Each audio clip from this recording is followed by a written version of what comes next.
आज हमने data mining का जो लेक्चर है उसमें देखेंगे डिसीजंस के बारे में, एक्टिवेटरी एनालिसिस के बारे में और पोस्ट प्रोसेसिंग के बारे में देखेंगे। डिसीजन से बेसिकली क्या मुराद है कि जब हम अपने रियल डेटा को माइन करते हैं उसमें हमें कुछ खास डिसीजन चाहिए होते हैं कि हमने डेटा जो कलेक्ट करना है वो किस किस्म का होना चाहिए। ये सबसे इम्पॉर्टेंट बात है कि जब भी आप माइनिंग पे जाते हैं तो उसमें मुख्तलिफ किस्म के डिसीजंस जो हैं वो आपको लेने पड़ते हैं। इसके अलावा हम ये देखते हैं कि हाउ मच, यानी वो डेटा कितना होना चाहिए और फॉर हाउ लॉन्ग, उसका ड्यूरेशन देखते हैं कि वो कितने टाइम का होना चाहिए।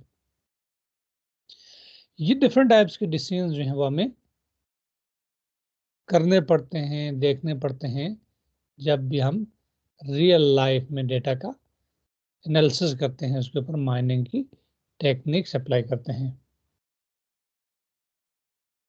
इसके अलावा एक ये भी चीज़ होती है कि सम टाइम ये होता है कि हमारे पास जो पूरा डेटा है हम वो अगर पूरे का पूरा यूटिलाइज नहीं करना चाहते तो हम ये कहते हैं कि क्या ऐसे पॉसिबल है कि हम उसमें से कुछ डेटा जो है उसको थ्रो आउट कर दें कि that does not seem to be useful.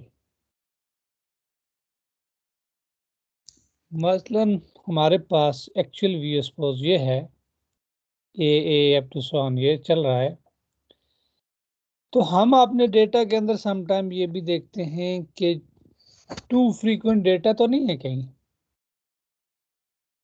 और स्टॉप वर्ड्स देखते हैं। इसके अलावा हम ये देखते हैं कि क्या एरर्स उस डेटा के अंदर तो नहीं है, यानी इनफ्रीक्वेंट डेटा जो है वो अगर आ रहा है या एरोनियस डेटा है या उसके अंदर कुछ मिसिंग इंफॉर्मेशन है या उसके अंदर आउटलायर्स हैं। तो ये कुछ जो प्री प्रोसेसिंग के स्टेप्स हैं वो हमने करने होते हैं, अपने डेटा पे अप्लाई करने होते हैं उसके फर्दर एनालिसिस के लिए। क्योंकि अगर हम ऐसे डेटा सेट को जिसके अंदर इस किस्म की प्रॉब्लम जो है वो अराइज हो रहे हैं, अगर हम उसका एनालिसिस करेंगे तो हमारा एनालिसिस ठीक नहीं होगा। इसके अलावा हमने देखना होता है कि हमने कुछ डिसीजंस ऐसे भी करने होते हैं जो कि एप्लीकेशन डिपेंडेंट होते हैं। कुछ इंफॉर्मेशन जो है may be lost but we can usually live with it most of the times. मतलब हमने कुछ इंफॉर्मेशन जो है अगर हम उसको एक्सक्लूड कर दें, उसको शामिल ना करें, यानी सारा का सारा डेटा, उसके बगैर भी वो चीज़ यानी जो एनालिसिस है हमारी आउटपुट है वो चल सकती है। हमें अपने जितने भी डेटा की माइनिंग के बारे में जितने भी डिसीजंस करने होते हैं, दीज मस्ट बी क्लियर। क्यों कि हमारी जो फाइंडिंग्स होंगी, जो फर्दर एनालिसिस होगा, उसके ऊपर जो हमारी आउटकम्स आएंगी, ये सारे के सारे डिसीजंस उसको अफेक्ट करेंगे। क्योंकि हम जो डेटा की कलेक्शन लेंगे कि हमने कितना डेटा कलेक्ट किया, कैसे किया, कितने टाइम पे किया, उसके ऊपर आउटलायर्स थे उनको कैसे डिटेक्ट किया, स्टॉप वर्ड थे, एरोनियस डेटा था, मिसिंग वैल्यूज थी, आउटलायर्स थे, ये सारी की सारी चीज़ें हम देखेंगे। तो अगर हमने इन सब चीज़ों को प्रॉपर किया तो हमारी जो फाइंडिंग्स होंगी वो बेटर होंगी। इसी वजह से हम हमेशा जब भी डेटा का एनालिसिस करते हैं तो उसके ऊपर सबसे मेन जो चीज़ है वो यही है कि आपके अपने तमाम प्री प्रोसेसिंग स्टेप्स जो हैं वो होने चाहिए ताकि आप डेटा को प्रॉपरली नॉर्मलाइज करें। नॉर्मलाइजेशन से यही मुराद है कि ये तमाम की तमाम एम्बिग्विटीज जो डेटा के अंदर मौजूद होती हैं आप उनको रिमूव करें ताकि आपका जो फाइनल डिसीजन है वो बेटर हो। और dealing with the real data जो है वो definitely it's a hard task.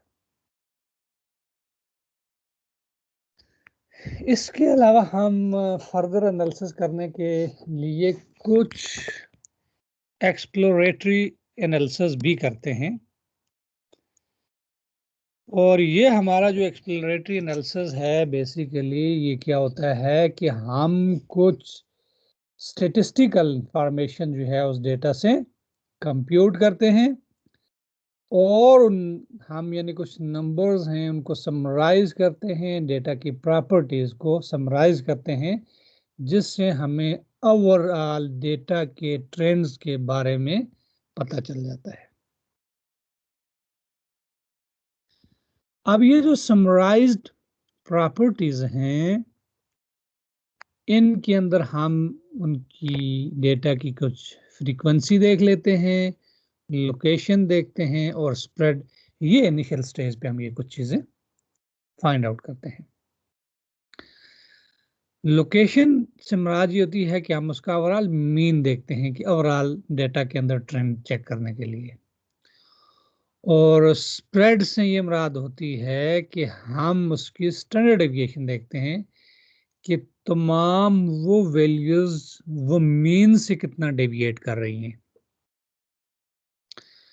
और हमारी जितनी भी समरी स्टैटिस्टिक्स है can be calculated in a single pass through the data. अब फ्रीक्वेंसी और मोड क्या होता है? फ्रीक्वेंसी ये है कि हमारे जितने भी एट्रीब्यूट वैल्यूज होती हैं वो बेसिक क्या होती हैं? The percentage of time the value occurs in the data set. यानी फ्रीक्वेंसी से ये मुराद होती है कि हमारे पास वो वैल्यूज वो नंबर वो कितनी परसेंटेज डेटा सेट के अंदर अकर हो रही है वो उसकी फ्रीक्वेंसी कहलाती है। जैसे हमने लास्ट एक पैराग्राफ के अंदर देखा था कि हमारे पास डिफरेंट वर्ड थे, वर्ड डॉक्यूमेंट था और हर वर्ड का काउंट था, परसेंटेज थी कि वो उस पूरे डॉक्यूमेंट के अंदर टोटल डॉक्यूमेंट्स कितने, एक तो काउंट और उसके बाद उनकी कितनी परसेंटेज अकर हो रही है। अब फॉर एग्जांपल हमारे पास गिवन एट्रीब्यूट्स जेंडर है और representative population of the people जो है the gender female occurs about 50% of the time. तो ये इसकी 50% उसकी फीमेल की फ्रीक्वेंसी आ गई है। इसके अलावा हम कुछ एक्सप्लोरेटरी एनालिसिस के लिए हम मजीद देखते हैं मोड। ये भी क्या होता है कि कैसा एट्रीब्यूट है कि which is the most frequent attribute value. और ये जो फ्रीक्वेंसी और मोड हैं यूजुअली आपका जो कैटेगोरिकल डेटा है उसके लिए इनको इस्तेमाल किया जाता है। फिर हम परसेंटाइल देखते हैं जो हमारे पास कंटिन्यूस डेटा होता है और इस मकसद के लिए हमारे पास जो परसेंटाइल है वो बहुत ज़्यादा यूजफुल होती है। हमारे ऑर्डिनल और कंटिन्यूस एट्रीब्यूट x और नंबर p बिटवीन 0 एंड 100, इनकी जो pth परसेंटाइल होगी with the value xp of x such that p% of the observed values of x are less than xp. For example, 80th percentile जो है is the value x 80th that is greater than 80% of all the values of x we have in our data. इसके अलावा आप location की जो measurement है उसके लिए नॉर्मली जो कंप्यूटेशंस होती हैं वो मीन्स और मीडियन होते हैं। मीन बेसिकली ये बता रहा होता है कि हमारे पास जितनी कॉमन मेजर्स हैं of the location of the set of points, और ये जो है मीन का प्रॉब्लम ये है कि ये लायर से बहुत ज़्यादा सेंसिटिव होता है। यानी आपके अगर डेटा के अंदर कोई एक ही वैल्यू इतनी बड़ी आ जाए अचानक से, तो मीन तो ज़ाहिर सब वैल्यूज को आप सम अप करके उनके टोटल नंबर से डिवाइड करते हैं, इस वजह से वो मीन एक बहुत बड़ी वैल्यू आ जाएगी। तो आपके एक ही आउटलायर से ही मीन भी आपका बहुत डेविएट हो जाएगा। इस वजह से मीन जो है वो सेंसिटिव टू द आउटलायर होता है। मीडियन में आप क्या करते हैं कि अगर आपके पास इवन केस है m = 2r+1 और आड केस है m = 2r, और आप x ऑफ r+1 और half of x of r+1 ये फाइंड आउट करते हैं। और मीडियम या इसको ट्रेम्ड मीन भी कहते हैं, ये नॉर्मली यूज किया जाता है। अब हमारे पास अगेन एग्जांपल जो पीछे से चली आ रही है कि कुछ ट्रांजैक्शन आईडीज हैं जी, फंड है और मैरिटल स्टेटस है, टैक्सेबल इनकम है और चीट क्लास है। अब इसी डेटा के अंदर हमारे पास यानी एक वैल्यू जो है ये वाली, ये 10,000 के आ गई और ये बाकी वैल्यूज से बहुत बड़ी है, तो इस वजह से इसका मीन भी जो है 1090 के आया। जबकि बाकी टर्म जितनी भी हैं वो सारी की सारी 125, 100, 70 के, 120 के, दिस एंड दैट। इस मकसद के लिए हमने एक इसमें से यानी ट्रिम्ड मीन किया, उसमें हम रिमूव कर देंगे जो मिनिमम वैल्यू है और जो मैक्सिमम वैल्यू है, तो वो ट्रिम्ड मीन जो है वो 105 के हमें दे देगा। और इसी तरीके से मीडियन हमने फाइंड आउट किया, इस डेटा को एक ऑर्डर में अरेंज कर देंगे, फिर उसके बाद हम उसका मीडियन फाइंड आउट करेंगे, 95 के आया। इस वजह से समटाइम्स आप जस्ट मीन पे रिलाई नहीं करते, बल्कि आप ट्रेम्ड मीन फाइंड आउट करते हैं या मीडियन फाइंड आउट करते हैं। उसके अलावा आप जो डेटा है, डेटा का जो स्प्रेड है उसको मेजर करने के लिए आप रेंज और वेरिएंस इस्तेमाल करते हैं। और रेंज बेसिकली आपके पास डिफरेंस होता है डेटा की जो मैक्सिमम वैल्यू है और जो मिनिमम वैल्यू है। और वेरिएंस बेसिकली आपका क्या होता है, ये स्टैंडर्ड डेविएशंस क्या होते हैं, ये normally most commonly used measures होती हैं जो कि स्प्रेड के बारे में बताती हैं कि आपके डेटा पॉइंट्स के अंदर हैं, यानी आपकी वैल्यूज मीन से कितनी डेविएट करती हैं। लाइक आपके पास x है, x बार मीन है, तो x - x बार का स्क्वायर उसको सम अप करते हैं फ्रॉम 1 to m और m से डिवाइड करते हैं, और इसी का अगर आप स्क्वायर रूट ले लें तो वो उसका सिग्मा आ जाएगा, स्टैंडर्ड डेविएशन आ जाएगी। यानी मीन से हर वैल्यू को देखते हैं कि वो कितनी डेविएट हो रही है। नॉर्मल डिस्ट्रीब्यूशन आपकी जो डेटा की होती है इसको फाई ऑफ एक्स से डिनोट करते हैं, और which is computed by 1 by sigma square root of 2 pi e की power half of x minus mu divide by sigma का होल स्क्वायर। x आपके पास वह डेटा पॉइंट है, म्यू मीन है, सिग्मा स्टैंडर्ड डेविएशन है, उसका आप स्क्वायर लेंगे और ये e की पावर यानी square root of this value, और उसको एक फैक्टर से मल्टीप्लाई करेंगे which is 1 by sigma into square root of 2 pi. तो ये आपको एक हिस्टोग्राम देती है, और नॉर्मल हिस्टोग्राम ये होती है कि आपकी अगर वैल्यूज एक बेल शेप्ड की फॉर्म में बने, यानी उसका मीन और वेरिएंस जो है वो इक्वल हो, वो इस तरह की शेप बनती है। तो इससे ये मराद है कि आपका जो डेटा है वो नॉर्मल डिस्ट्रीब्यूशन में है। और important distribution that characterizes many quantities and has a central role in the probabilities and the statistics appears also in the central limit theorem, fully characterized by mean mu and standard deviation sigma. अब हमारे पास ऐसे है कि हमेशा हमारे पास तमाम की तमाम चीजें नॉर्मली डिस्ट्रीब्यूटेड नहीं होती। फॉर एग्जाम्पल हमारे पास जो नंबर ऑफ वर्ड्स हैं with x number of occurrences, यानी इस साइड पे अकरेंसेस नंबर ऑफ वर्ड्स हैं, इसके अंदर ये नॉर्मल डिस्ट्रीब्यूशन कुछ ये आ रही है, ये आ रही है, और फिर इसी तरीके से ये आगे इंक्रीज होती जा रही है। If this was a normal distribution, we would not have a frequency as large as 28K. यहाँ पे